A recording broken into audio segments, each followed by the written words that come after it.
ఇకపోతే మీది పక్కన పెడితే కాంగ్రెస్ పార్టీ గురించి మాట్లాడుకుందాం. సో అనుకున్నట్టుగానే 6 గ్యారంటీలు అనే దాని మీద అమలు చేస్తున్నారు కాబట్టి మొట్టమొదటిగా మహాలక్ష్మి పథకం కింద బస్ ఫ్రీ అనేది తీసుకొచ్చారు. ఈ బస్ ఫ్రీ దాని మీద మహిళలందరికీ కూడా ఓకే సంతోషంగా ఉంది, కానీ దానివల్ల సైడ్ ఎఫెక్ట్స్ ఆటో వాళ్ళు కానీ ఇంకా కొంతమంది వాళ్ళంతా నష్టపోతున్నారు అని కూడా అంటున్నారు. అండ్ ఇంకా కొంతమంది మహిళలు అడిగితే మేము ఏమైనా బస్ ఫ్రీ కావాలని అడిగామా, మాకు అవసరం లేదు, ఎందుకు బస్ టికెట్ కూడా కొనుక్కోలేని పరిస్థితిలో మేము ఉన్నామా, ఎందుకు ఇవన్నీ ఇస్తున్నారు అని కూడా కొంతమంది అంటున్నారు. మరి దీనికి మీరేం చెప్తారు? ఒకటమ్మ, మేజర్గా మహిళా సాధికారత చెందాలి. మహిళలు సంతోషంగా ఉంటే సమాజము కుటుంబం అన్నీ సంతోషంగా ఉంటుంది.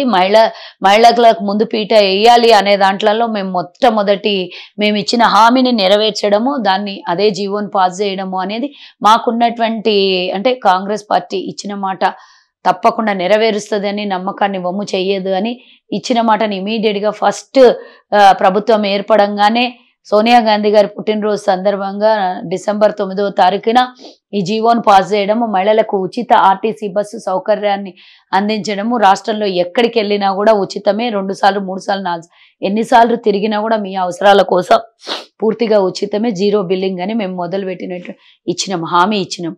ఎన్నికలకు ముందు మేము 6 గ్యారంటీలు, ఒక గ్యారంటీ అది. మరి నేను కొంతమంది మాట్లాడేదా, ఇప్పుడు ఎంత మంచి పని చేసినా కూడా అందులో 100 మందిలో ఒక్కళ్ళో ఇద్దరో 10 మందో వ్యతిరేకించే వాళ్ళు ఉంటారు. మనం మేజర్ తీసుకుంటాం కదా, ఎబో 50% అయితే అది మేజర్. అంటే ఇప్పుడు ఆల్మోస్ట్ ఒక 10% మంది వ్యతిరేకించారు కాదు, మాకెందుకులే అని అన్నారు. 90% ఇది బాగుంది అనుకునే వాళ్ళు ఉన్నారు కదా. నేను ఫస్ట్ డేనే సిటీ బస్సులో ఎక్కాను, మన రూరల్ బస్సులో ఎక్కాను. రూరల్ బస్సులో అడిగాను, సిటీ బస్సులో వెళ్ళి అడిగాను.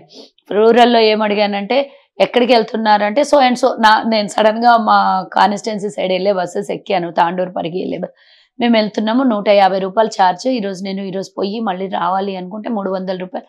నాకు అవి మిగిలినాయి కదా, నేను మధ్యతరగతి కుటుంబము పేద కుటుంబము అంటే ఈ 300 నేను 4 సార్లు వెళ్ళేసి వస్తే నాకు 1200 మిగిలిపోయినట్టే కదా అనే ఫీలింగ్లో హ్యాపీనెస్ చూపించినటువంటి వాళ్ళు మహిళలు. రెండవది వచ్చేసరికి సిటీలో నేను జిహెచ్ఎంసీలో తిరిగినటువంటి కొన్ని మెట్రో రైల్ బస్సులే కానివ్వండి, సిటీ బస్సెస్లో నేను తిరిగితే వాళ్ళు అడిగినప్పుడు ఒక తల్లి చెప్పింది నాకు, నా బిడ్డకి 1300 రూపాయలు పాస్ ఇప్పిస్తాను, సంవత్సరానికి పండక్కి మాత్రమే బట్టలు కొనగలుగుతాను నేను, మరి ఇప్పుడు మీరు ఇచ్చినటువంటి ఉచిత బస్సు వల్ల నెలకు 1300 నా పాపకు మిగులుతున్నాయి, ఆ 1300తో మళ్ళీ అదనంగా కొన్ని బట్టలు కొనగలుగుతుంది నా బిడ్డ అని ఆ తల్లి మాట విందామా. ఇది అది హార్ట్ టచ్ వర్డే కదా. నేను సంవత్సరానికి 2, 3 పండగలకి నా బిడ్డకి బట్టలు ఇప్పేయగలుగుతాను. ఇప్పుడు మీరు 1300 మిగిలిస్తే తన కొంత ఏదో అవసరానికి ఇంకో డ్రెస్ కొనడానికి, అప్పుడప్పుడు ఒక డ్రెస్ కొనడానికి, ఎక్స్ట్రాగా అదనంగా కొనడానికి నా బిడ్డకి డబ్బులు మిగిలినాయి కదా అని ఆ తల్లి హార్ట్ టచ్ వర్డ్స్ మనకు హ్యాపీనెస్సా? అది మధ్యతరగతి పేద మహిళల కోసము ముఖ్యంగా పెట్టాం. కానీ మహిళలందరికీ సమాన స్థానంలో చూడాలని ఎవరు వెళ్ళినా కూడా ఉచితమని ఇచ్చాం. మేము కర్ణాటకలో కూడా ఇంప్లిమెంట్ చేసాము, చెప్పిన మాట ఇమీడియట్గా 100 రోజుల్లో పూర్తి చేస్తాం. ఇక్కడ కూడా మీరు ఆటోల గురించి ఇందాక అన్నారు, ఆటోల గురించి అసలు గత ప్రభుత్వంలో ఏది చెప్పినా కూడా ఇమీడియట్గా ఇంప్లిమెంట్ అవ్వలేదు. మేము ఎక్కి వారం రోజులైంది, 7వ తారీఖున ఎక్కాము, ఈరోజు 14వ తారీఖున 7 రోజులైంది మేము అధికారంలోకి వచ్చి. ఈ 7 రోజులలో 2 పథకాలు ప్లస్ చెప్పిన మాట కన్నా అదనంగా మేము చేస్తూనే ఉన్నాం.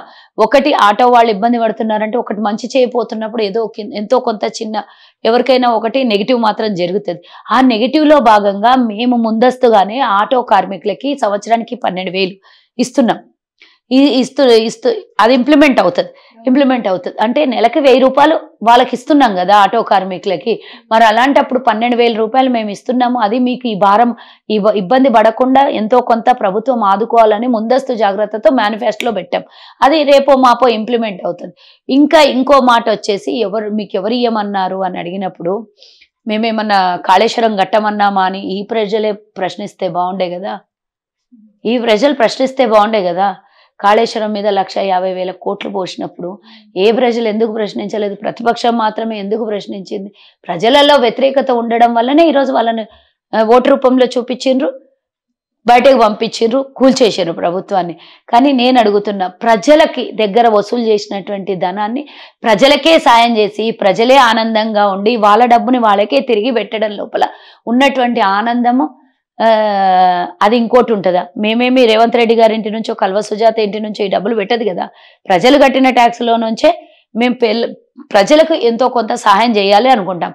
మరి అలాంటిది ఇప్పుడు నేను అడుగుతాను, బస్సులో వెళ్ళాను అనుకున్నవాడే బస్సులో వెళ్తాడు. మేమేమన్నా అడిగామంటే వెళ్ళకండి మీరు మీకు ఓన్ ట్రాన్స్పోర్ట్లో, మీరు ఆటోలో, ఇంకా మెట్రోలో మెట్రో ట్రైన్లో, ఓన్ వెహికల్లో వెళ్ళే వాళ్ళు వెళ్ళండి. పేదవాళ్ళకే వదిలేద్దాం, వెళ్ళాలనుకున్న వాళ్ళకే వెళ్ళేద్దాం. ఈరోజు కూలీ చేసుకునే వాళ్ళు వెళ్తారు, వాళ్ళ దగ్గర డబ్బు ఉంటాయా? వచ్చిన కూలీలు ఈరోజు విద్యార్థులు ఉంటారు, తల్లిదండ్రులు ఇచ్చిన పాకెట్ మనీ దాచిపెట్టుకొని కొంతమంది పాసులు తీసుకుంటుంటారు. వాళ్ళకి ఎంతో కొంత ఆర్థికంగా సహాయపడినట్టు అవుతుంది కదా ఈ పాస్ డబ్బులు. ఏదో స్టేషనరీకో పుస్తకాలకో పనికి వస్తుంది కదా, మరి ఆ విధంగా సహాయపడతలేమా? చిన్న చిన్న చిరుద్యోగస్తులు ఉంటారు, వాళ్ళకి 1000, 1200, 1500 పెట్టి పాస్ తీసుకుని వెళ్ళలేని పరిస్థితిలో ఉంటారు, దూరం ప్రయాణం చేయాల్సి ఉంటుంది. మరి వాళ్ళకు మేము సాయం చేసినట్టు కాదా? ఇప్పుడు జనరల్ గా ఎవరు రోజు రెగ్యులర్ గా ప్రయాణం చేసే వాళ్ళు ఎవరు? అవసరాల కోసం ఉన్నవాళ్ళు.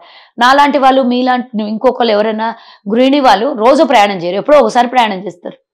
ఎప్పుడో ఒక రోజు కోసం మీరు వెళ్ళొద్దు అనుకునే వాళ్ళు వాళ్ళకే వదిలేయండి. ఇంకోటి ఆటో విషయానికి వస్తే, బస్సులో ఎక్కే వాళ్ళు ఆటోలో ఎక్కరు.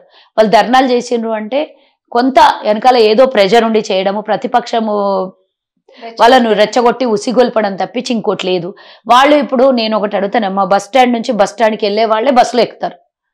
నీకు ఇప్పుడు ఎక్కడో రోడ్డు మీద తాజకృష్ణ దగ్గర దిగిన వాళ్ళు ఈ సందులోకి రావాలంటే బస్సు ఉండదు కదా, మరి ఆటోలోనే రావాలి కదా, ఆటోలోనే రావాలి కదా.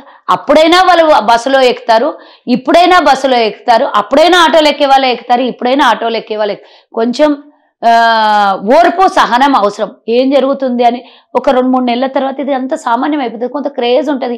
స్టార్టింగ్లో మేము దేవాలయాలకు వెళ్ళాలి, దర్శనాలయాలకు వెళ్ళాలి. ఇప్పుడు హైదరాబాద్ నుంచి యాదగిరిగుట్ట పోవాలంటే ఆటోలో పోలేరు కదా, వాళ్ళు పోరు కదా. ఆటోలో అయితే బస్సులోనే ప్రయాణం చేస్తారు, ఆ బస్సు ఉచితంగా ఇస్తున్నాం కదా మేము. ఇలాంటివన్నీ కొంచెం ఆలోచిస్తే బ్రాడ్ థింకింగ్ చేసే వాళ్ళకి, ఈ నెగిటివ్ థింకింగ్ చేసే వాళ్ళకి ఉన్నటువంటి డిఫరెన్స్ ఇది. వాళ్ళ సమస్యను కూడా పరిష్కరిస్తాం, ఆటో సమస్యలను కూడా పరిష్కరిస్తాం. ఎట్లయితే వాళ్ళు మళ్ళీ అంటే ఏదైనా ఇబ్బందులు అవుతున్నాయి నిజంగా వాళ్ళకి అని గ్రహిస్తే మటుకు డెఫినెట్గా వాళ్ళకు కూడా సొల్యూషన్ ఇస్తాం. మేము వచ్చిందే ప్రజల కోసం, పనిచేయడం కోసం. ఫామ్ హౌస్లో పండుకొని ప్రగతి భవన్లో కూర్చునడానికి మేము రాలేదు.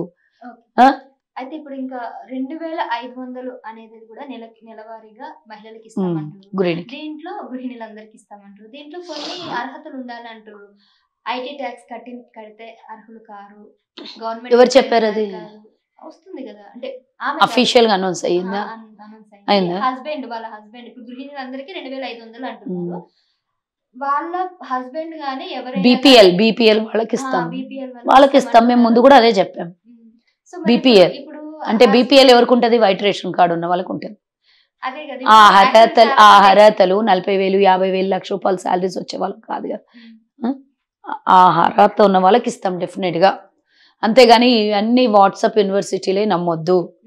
ఏవైతే అఫీషియల్గా అనౌన్స్ చేస్తామో ఆ రోజు బీపీఎల్ ఉమెన్స్కి అదే నిజం అవుతుంది. వైట్ రేషన్ కార్డు ఉన్న వాళ్ళకి అనుకుంటాను నేను, వాళ్ళే కదా బీపీఎల్లో ఉండేది. వాళ్ళకి అలాంటివి ఏమి ఉండవు కదా. ఇప్పుడు వైట్ రేషన్ కార్డు ఉన్నప్పుడు వాళ్ళు బీపీఎల్లోకి అలాంటి రిస్ట్రిక్షన్స్ ఏమి ఉండవు. అలాంటి గ్రామీణ స్థాయిలో ఉన్నటువంటి వాళ్ళు, వ్యవసాయం చేసుకునే వాళ్ళు, కూలికి పోయే వాళ్ళు, ఇబ్బందులు పడేవాళ్ళు, చిన్న చిన్న వ్యాపారాలు చేసుకునే వాళ్ళు లక్షల మంది మహిళలు ఉన్నారు. ఇక్కడ ఒక తిరకాల్సి ఉంది మ్యామ్. ఇప్పుడు మీరు అన్నట్టు బీపీఎల్ వాళ్ళకే ఇస్తున్నారు, ఓకే. వైట్ రేషన్ కార్డు కొంతమంది వైట్ రేషన్ కార్డ్ ఏ బేస్ ఇచ్చారంటే ఇన్కమ్ సర్టిఫికేట్ ఆధారంగా తీసుకొని ఇస్తారు, క్యాస్ట్ బేస్ చూసుకొని. కొంతమంది క్యాస్ట్ బేస్ ఇవ్వరమ్మా. లేదు, ఇన్కమ్ సర్టిఫికేట్. క్యాస్ట్ బేస్ కి రేషన్ కార్డు అందరు అర్హులే, అలా ఉండదు. మన తెలంగాణ వచ్చిన తర్వాత ఒక్కడికన్నా కొత్త రేషన్ కార్డు వచ్చిందా? ఇప్పుడు మేము రేషన్ కార్డులు తీసుకొని వస్తాం. కొత్త రేషన్ కార్డులు అవ్వాలి కదా, కొత్త రేషన్ కార్డులు అయితే ఇవ్వాలి కదా.